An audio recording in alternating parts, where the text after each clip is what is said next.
Some people hear a disturbing headline, a rumor about war, a new illness spreading, a warning about the economy, or a frightening post online, and their whole inner world starts collapsing before anything has even happened to them.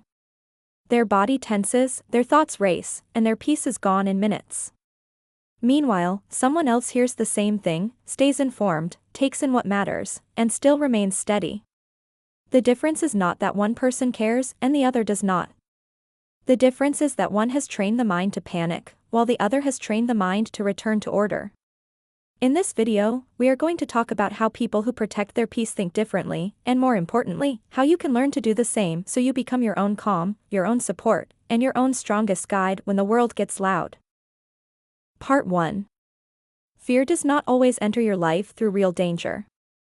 Very often, it enters through suggestion, through repetition, through dramatic language, through images, comments, speculation, and other people speaking with certainty about things they do not actually know.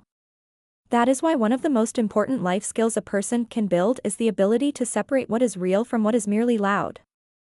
A lot of people do not realize how much of their suffering begins long before reality ever touches them. They suffer in anticipation. They suffer in imagination. They suffer in borrowed fear. They hear about conflict in another country, disease, shortages, collapse, crime, disaster, and the mind does something dangerous. It brings distant uncertainty into the body as if it is already standing at the front door. That is how peace gets stolen. Not always by life itself, but by the way the mind reacts to life. People who protect their peace understand something that anxious people often forget: not every alarm deserves full access to your nervous system. Not every fearful thought is wisdom. Not every intense feeling is truth. And not every dramatic voice should be allowed to become the voice inside your head. That is why they think differently. They do not immediately merge with fear. They pause. They observe it. They question it. They examine it before they obey it. That is the first skill. When something alarming enters your awareness, do not react instantly. Do not keep scrolling. Do not read 50 comments from strangers who are also afraid. Do not feed the feeling before you understand it. Instead, stop and ask, what exactly am I reacting to right now? That question matters because it forces the mind to slow down. Am I reacting to a confirmed fact? Am I reacting to someone's opinion? Am I reacting to a possibility? Am I reacting to the tone of the message rather than the truth of it? Am I reacting to something happening now, or to what I imagine could happen later? That is the beginning of self-leadership. A fearful mind hates questions because questions interrupt momentum. Panic wants speed. Wisdom wants clarity. So when you question fear, you are not being weak. You are being disciplined. This is where many people go wrong. They think being alert means staying emotionally attached to every threat. They think constant worry proves they are responsible. It does not. In many cases, it only proves that they have never learned how to regulate themselves under uncertainty. Worry is not preparation. Panic is not wisdom. Absorbing fear is not the same as being informed. That is a lesson modern people need badly. Because we now live in a world where fear spreads faster than facts. A world where headlines are designed to provoke, where social media rewards intensity, and where people often pass around worst-case scenarios because emotional content gets attention. If you do not build an inner filter, you will become mentally owned by noise. And once that starts, you begin living in reaction mode. You lose focus. You lose energy. You lose perspective. You lose the ability to tell the difference between a real problem and a mental spiral. That is why peaceful people guard what they let in. They know the mind is like a house. If you leave the door open to every fearful voice, every rumor, every dramatic prediction, and every anxious personality, do not be surprised when your inner life starts feeling crowded, unstable, and tense. So here is the first practical skill. Pause and question the fear before you let it settle. Ask, what do I know for sure? What am I assuming? Is this a present issue, or a future story? Do I need action right now, or do I need perspective? Those questions do not make you careless. They make you mentally sober. And mental sobriety is rare.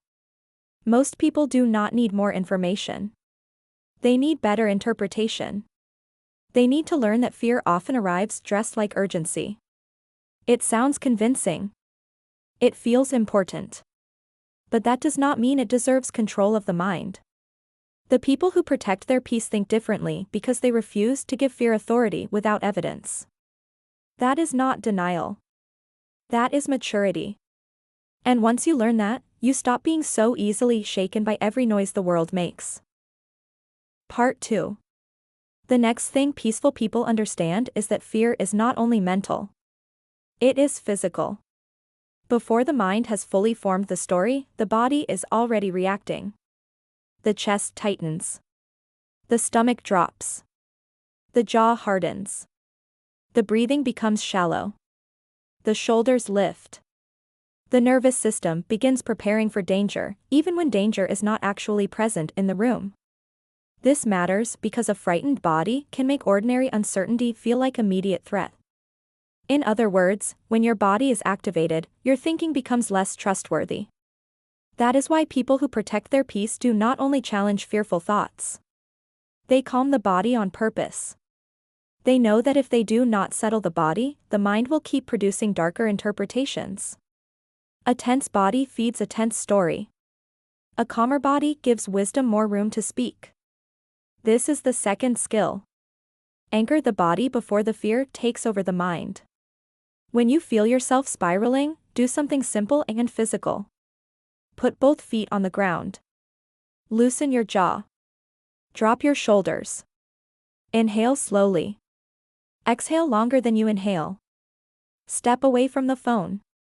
Walk around the room. Go outside for a few minutes. Drink water slowly. Break the physical spell. Why does this work? Because it reminds the body that it is here, now, in the present moment, and not inside the imagined disaster the mind is rehearsing. A lot of people think calm people are just naturally gifted. That is not true. Many of them have simply practiced interrupting the body's panic response before it becomes a full mental storm. That is a learnable skill. And once you learn it, you stop feeling so powerless in the face of fear. Then comes the third skill. Choose a stronger thought. Not a fake thought. Not denial. Not some sugary phrase that sounds nice but has no backbone. A stronger thought is one that is calm, true, and useful. Instead of saying, "What if everything goes wrong?" say, "I will deal with what is real when it is real." Instead of, "This is terrifying." Say, "This is unsettling, but I do not need to collapse inside it." Instead of, "I need to keep checking." Say, "More exposure is not giving me more control." Instead of, "What if this destroys everything?" Say, "Fear is trying to rush me. I do not have to move at its speed." This is how you become your own supporter instead of your own tormentor. That is the real pivot. Because many people are not just harmed by events. They are harmed by the way they speak to themselves when uncertainty appears. They become their own worst commentator. They feed their own panic. They repeat the most frightening version of things until the mind starts treating imagination like fact. Peaceful people do not do that. They become a steadier voice to themselves.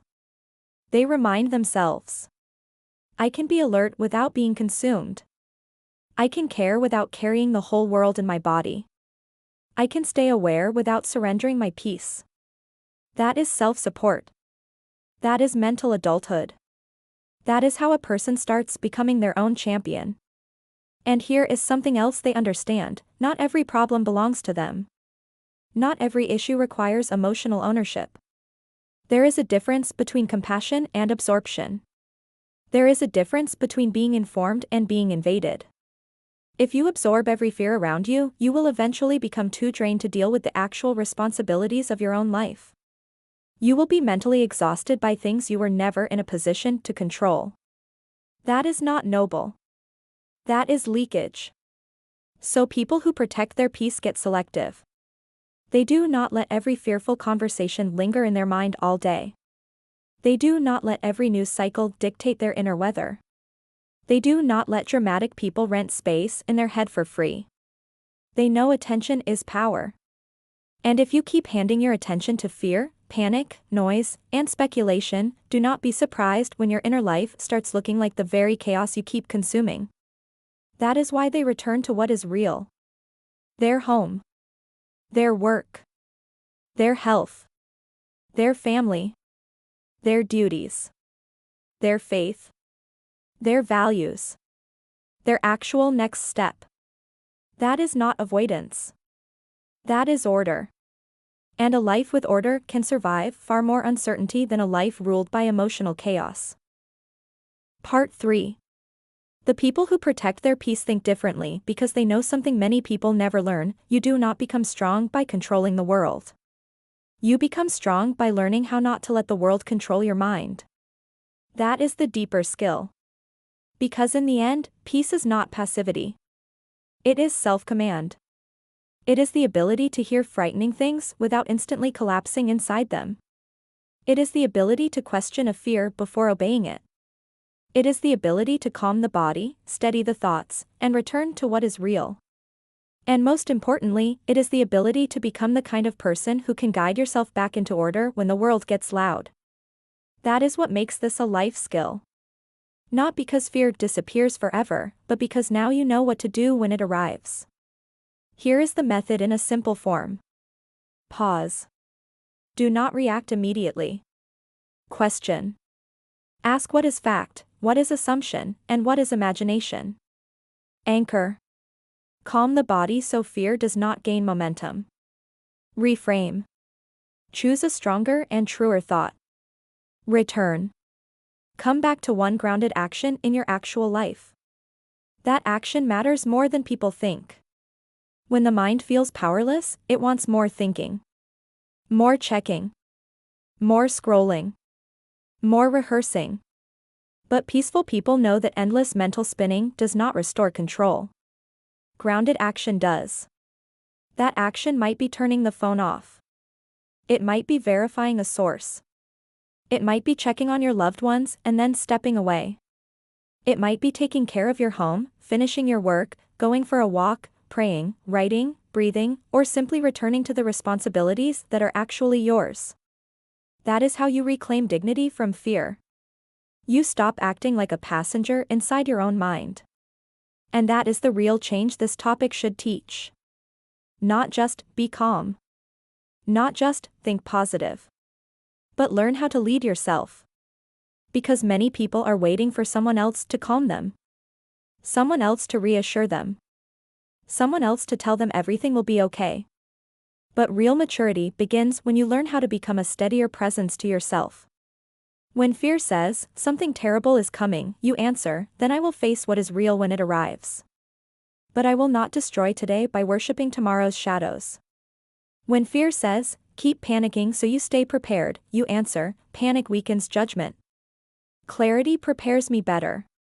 When fear says, you must keep absorbing all of this, you answer, not every alarm deserves access to my inner life. That is a different way of thinking. And over time, it changes you. You become harder to shake. Harder to manipulate. Harder to infect with secondhand panic. More stable. More useful. More focused. More capable of showing up for your actual life. That is what people really want when they say they want peace. They do not mean a world with no trouble. They mean a mind that can remain steady in the presence of trouble. That is why this matters. A person who cannot protect their peace will always be vulnerable to noise. A person who learns this skill becomes far less governable by chaos. So ask yourself, what have I been letting into my mind without examination? How often do I mistake urgency for truth? How often do I let headlines, rumors, or fearful people decide my inner state? And what would change if I became the one who steadied me? That is the invitation. Not to become detached. Not to become cold. But to become reliable to yourself. Because the people who protect their peace are not careless people.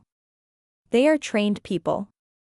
They have learned to think before reacting, breathe before spiraling, question before believing, and return before getting lost. And you can learn that too. The world will always find new ways to be loud. There will always be another headline, another rumor, another crisis, another voice trying to enter your mind and take command of your peace. But a strong life is not built by reacting to every alarm. It is built by learning how to question fear, steady the body, lead the mind, and return to what is real. So ask yourself, have I been protecting my peace, or have I been handing it away too easily? If this helped you, subscribe, like the video, and share it with someone who needs to become their own calm, their own support, and their own strongest guide in a noisy world.